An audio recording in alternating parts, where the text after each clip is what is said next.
Hi everyone, welcome back to Miriam's Cat Corner.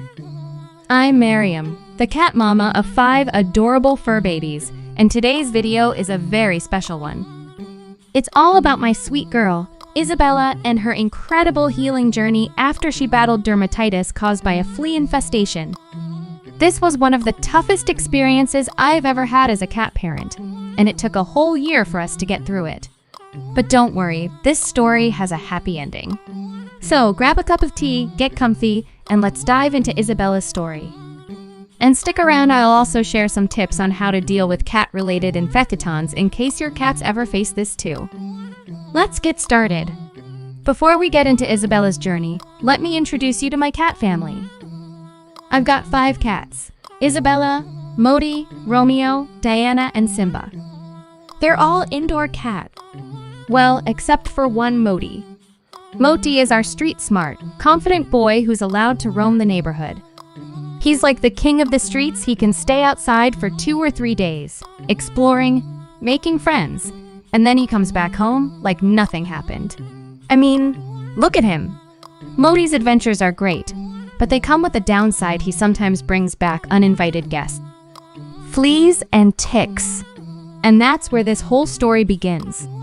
So let's rewind to last summer.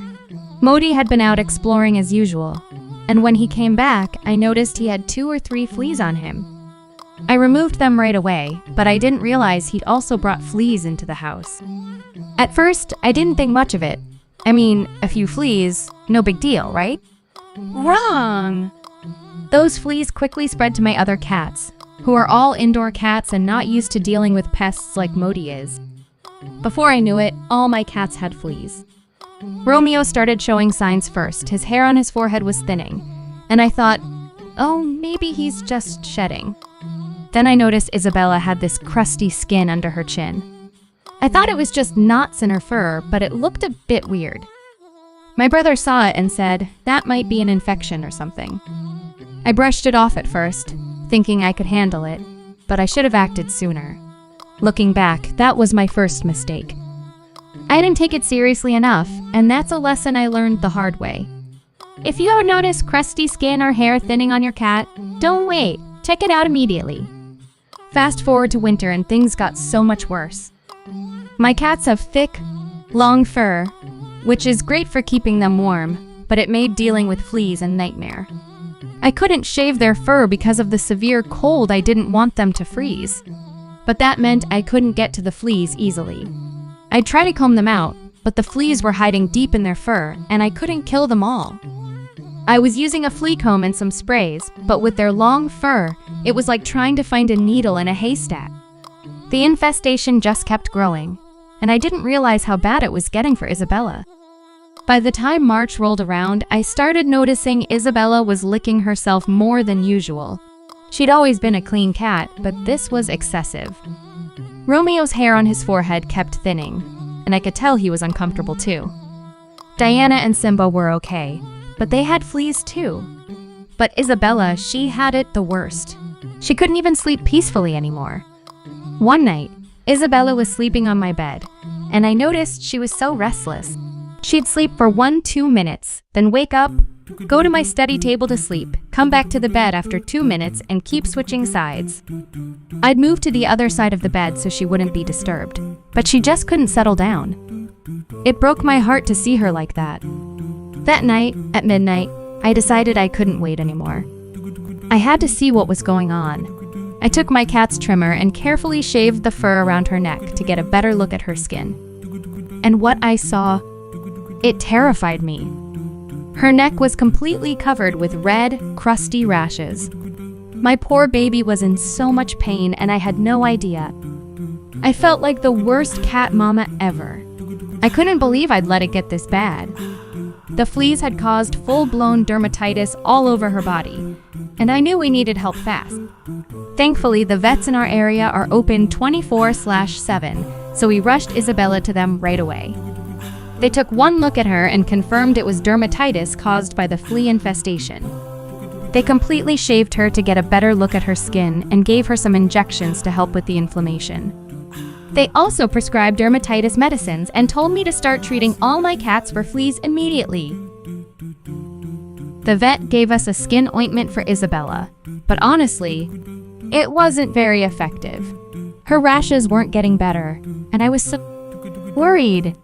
So I went back to the vet, and this time they gave her a steroid shot to reduce the inflammation. They also gave us 2 types of medicated shampoos and told us to wash all our cats twice a week to get rid of the fleas and soothe their skin. So with my mom's help, I shaved all my cats, yes, even in the cold, because we had no choice, and we started washing them with the medicated shampoos. Let me tell you, bathing 5 cats twice a week is no joke. They were not happy, but we had to do it for their health. After a week of using the shampoos and following the vet advice, we took Isabella back for a checkup. And you guys, the vet was so surprised. He said Isabella had recovered to a great extent, and the shampoos were working wonders. Her rashes were healing, the crusty skin was clearing up, and she was finally starting to look like her happy self again. It wasn't an overnight fix. It took a whole year from when the flea infestation started to when Isabella was fully healed. But seeing her recover made every bath, every vet visit, and every sleepless night worth it. I also made sure to treat all my cats for fleas, so Romeo's hair stopped thinning, and Diana and Simba stayed safe too. And here we are today. Isabella is all healed. Her fur has grown back long and beautiful, and she's as happy as can be. Look at her, she's my little princess.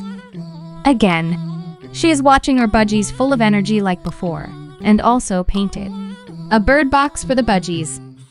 Romeo is trying to catch the budgies. So sweet. This journey taught me so much about being a cat parent, and I want to share a few tips with you in case your cats ever face fleas or dermatitis. First, always check your cats for fleas, especially if one of them goes outside like Moti. Second, if you notice excessive scratching, hair thinning, or crusty skin, don't wait. Take them to the vet right away. Third, medicated shampoos can be a lifesaver, but make sure you follow your vet's advice. And finally, keep your cats on a regular flea prevention plan. I've learned my lesson, and now all my cats are on flea treatments year-round. Thank you so much for watching Isabella's healing journey. It means the world to me to share this story with you. If you've ever had a cat with fleas or dermatitis, let me know in the comments. I'd love to hear your story.